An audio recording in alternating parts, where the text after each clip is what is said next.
Hey everybody, I'm Barry, Hey everyone, Greg here.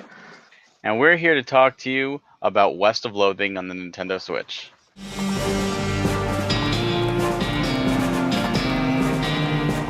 All right, so for those of you that are not familiar with West of Loathing is a slapstick, Wild West RPG made by Asymmetric, and it is hilarious. The graphics are stick figures, and honestly, there's a lot to this game, more than I thought. Greg, why don't you start off? What did you think initially? Definitely like when it was kind of like off-putting to see like just like stick characters and it's all black and white. There's like no colors, and then you're like, what kind of game is this? And then all of a sudden you start like walking around the house and you see like some ridiculous like um I guess narration of like the things that you come across, like different books, like, oh, this is my brother Rufus's like favorite book or whatever, and you can like take it. And it's like all of a sudden it like turns into this like goofy story from there, and it just keeps getting weirder and weirder, and it gets even funnier and funnier just to see the different adventure he goes down after he leaves his hometown of Boring Springs.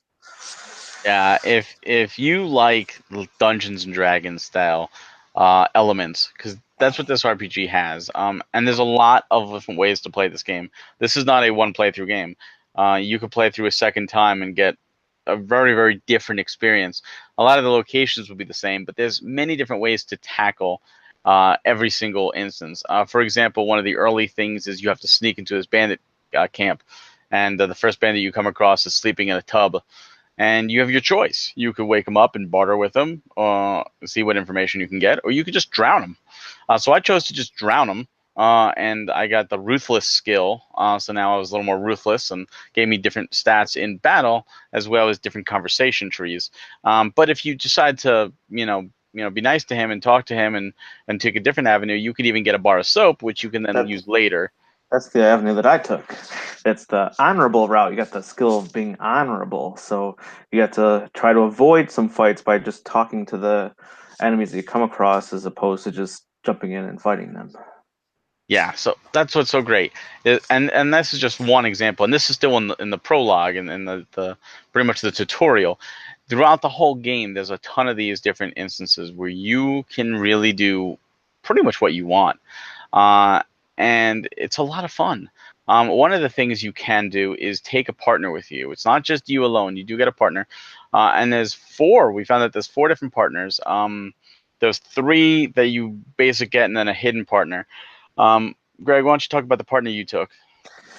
Well, I actually rescued three of the main partners you do come across, but then I ended up taking Pete just due to a control issue where I didn't realize which one I was like selecting, and I just kind of was skipping, and I thought I get to select more than one because I saved them all. But in the end, I had Pete, who was just a kind of the generic partner that you get. He levels up kind of randomly and not really from different combats and stuff, just by exploring around in the Wild West. And he was just kind of like helps you find different locations and stuff like that, and extra items that you can harvest from different plants, and like, oh, you missed this, and he gives you more money at some times too. So it was kind of interesting the way that he helped out in that regard. In terms of his combat, he had like a lantern that he swung at the enemy, and he could set them on fire, especially if they were weak to fire. But obviously, if they were immune to fire, then you'd have to use his other things, which is to buff up your main character, Walt, or just to send like a spooky ball or something that you learn eventually. So to do Yeah, spooky damage. I did Susie, and her whole family was murdered by cows. So she's got a rampage of cows, and every time you kill cow enemies, you level her up, and she's got like a shotgun. So she's very, very powerful. Weak though, like she really can't take a lot of hits, but the damage she does far outweighs that. What they call a glass cannon. And a lot of the dialogue, the whole game is funny. But one thing that's interesting is your partner. They have their own personality, and you can talk to them every stop. And if you're lost, if you're just not sure what to do, you can actually ask them like, "Hey, what should we do?" And well, like for me, Susie, she'll reply with, like, "Oh, so and so and so and so said this, and let's go here." But she says it in her own sarcastic voice, which is great. And I'm sure Pete says the same thing, just in his own Yep. voice. Yep. It'd be like, oh, you can go. We promised to do this, or oh, you told him you would go find this, or go to this, kill these bandits, or whatever. I mean, it was whatever the ongoing quest you had accepted was. There was Yeah. even a rare time or two where he'd have an exclamation mark over his head, and he's like, "Oh, I just remembered there's like a nearby mine nearby," and then it would put it on your map or something at certain Yes, locations. for Susie it was farms. She would find farms, like I was nearby farm. And that's one interesting thing. When you start this game, the map is barren. Like it's like, wow, there's nothing out here.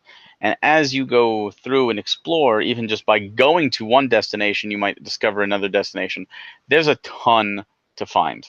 And each destination has its own quirks and humor and experience, from helping a ghost find her favorite relative to flushing out bandits to going to some weird sci-fi areas with like weird codes and trying to work machines. Uh, it's really interesting story. What surprised you probably the most, Greg, just when playing this in terms of story and stuff? Probably just like some of the really humorous stuff. Like I know we kind of when uh, here's our nice little chat where we had with the industry talk. We had talked about like the spittoon jar things, and can't really go on without talking about that at least a little bit.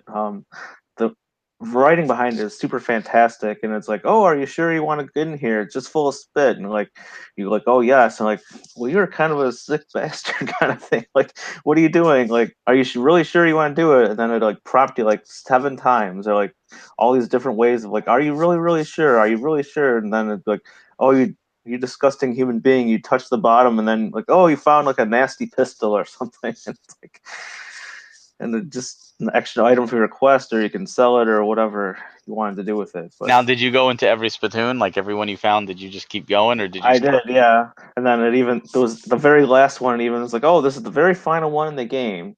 We already know what you've done in the previous one, so it's like you just want to get right to it. And then like it was like a lot more straightforward than trying to dissuade you from not doing it. Yeah, I did the same. I went to all of them. My hand became radioactive and all that stuff.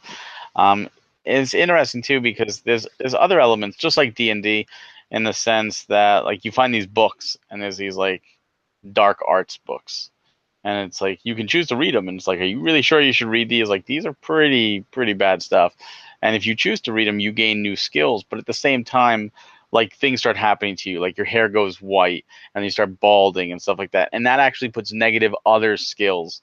So it's really interesting. You could really play how you want to play. Yeah, I ended up learning all of those too, just to kind of see. But it's like, I oh, you unlocked gray hair. It's like or white hair, and it's like, oh, wonderful. And then so I was like, oh, -3 to the stat, and I'm like, oh, Yeah, once whatever. I got the first minus, that's when I stopped reading them. I'm like, all right, I'm gonna start losing stats. I'm done reading these. I collected them, but I was done. Yeah, and you also learn books. There's books for your skill. Like I was like a cow puncher or something like that, and different brawler skills. And it was neat because you got to pick what you wanted. Like which chapter do you want to read? And you're thinking to yourself, well, I got a book, I could read all these chapters. And you read the first one or whatever one you pick, and like in such a hurry, you throw it on the floor and you stomp it to dust. And I'm like, wait a minute, why did I do that? Like I wanted to read the Yep. rest of the chapters. Yeah, there was like later in the game I had found like one of the books and it was gave me like 3 choices and I was like, well, what skill do I really think I'll need to go on? It's like I only can pick one because I've already like saw like read all these other books and eventually I found 2 more copies of the book and it let me pick the other 2 chapters because it took out the one that I already had. So Yeah, I was so very you thankful won't for miss that. it. Yeah. But it's just humorous the way it happens, and Yep. all the different methods of the books being destroyed are all funny. Like Yeah. everything about this game is funny. Like if you Yeah. enjoy humor, this game is perfect. Definitely agree with that. Now let's talk about combat. I know you had some problems with the combat, Greg. So why don't you talk about that? The main thing with the combat was for the controls. Both of the joysticks can be used, or if you're with the left Joy-Con, you can use the face buttons. But let's be honest, when you're in handheld mode, it's most comfortable just to use the 2 joysticks for the most part. Um, so basically, the left one controls like your different skills or items that you can use in the middle of battle, and the right one allows you to pick your target. So if you're sometimes have trouble like kind of aligning which thing you're trying to do or attack a certain target, sometimes you might accidentally press a directional on the other one and target something completely different, or use an item or a skill that you really wish you hadn't. But a lot of the combat has like action points. So if like you use like a skill, it might require 1 point, and then you don't get that point back until your next combat.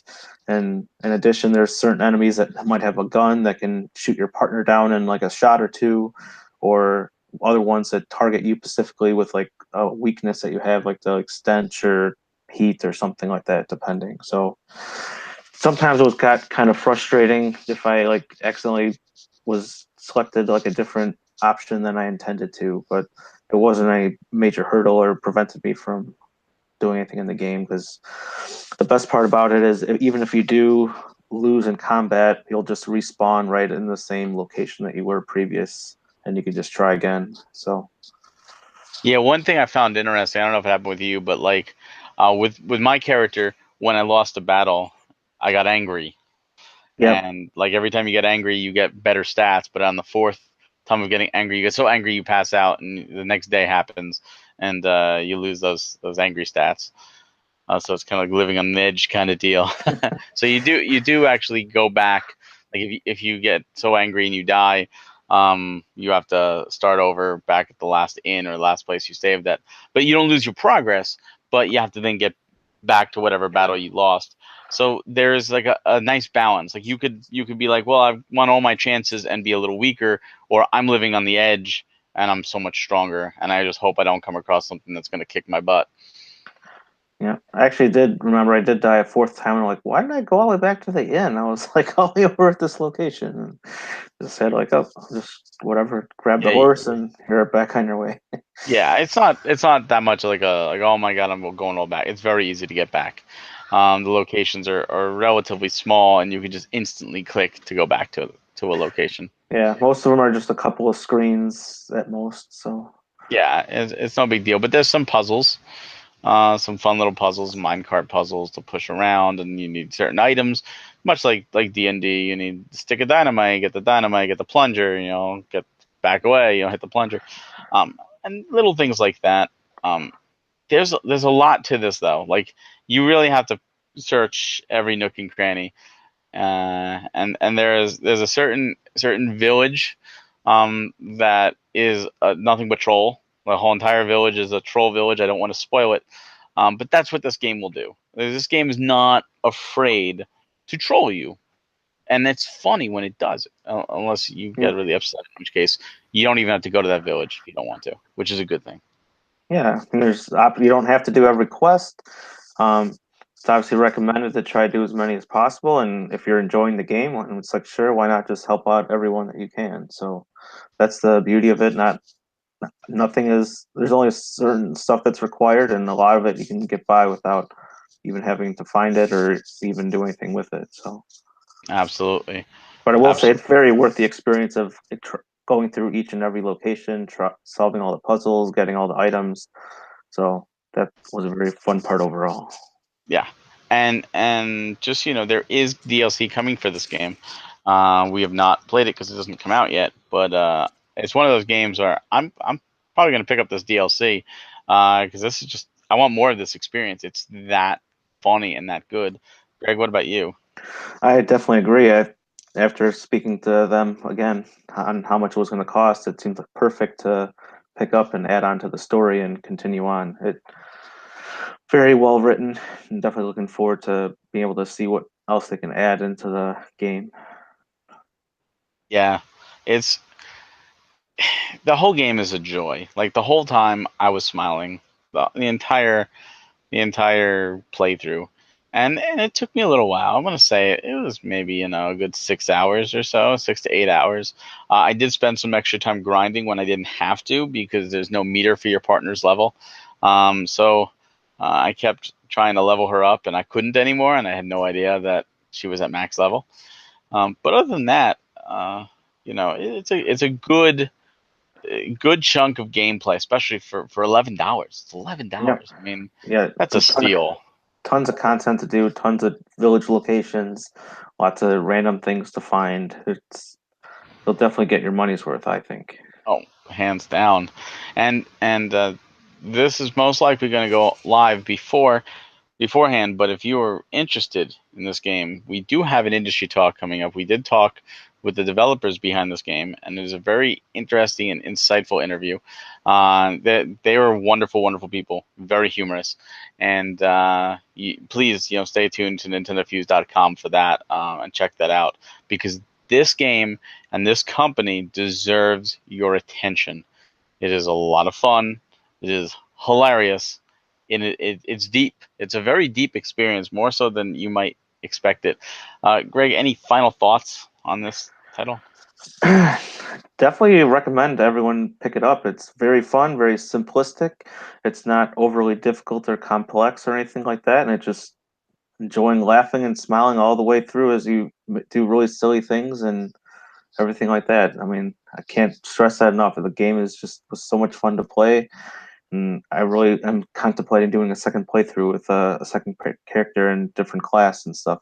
So Yeah, it's definitely worth a second playthrough.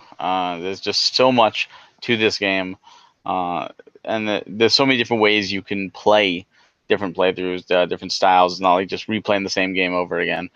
So if you like role playing games, if you like humorous games, if you like lighthearted games, this is right up your alley. It's $11. It's well worth the purchase.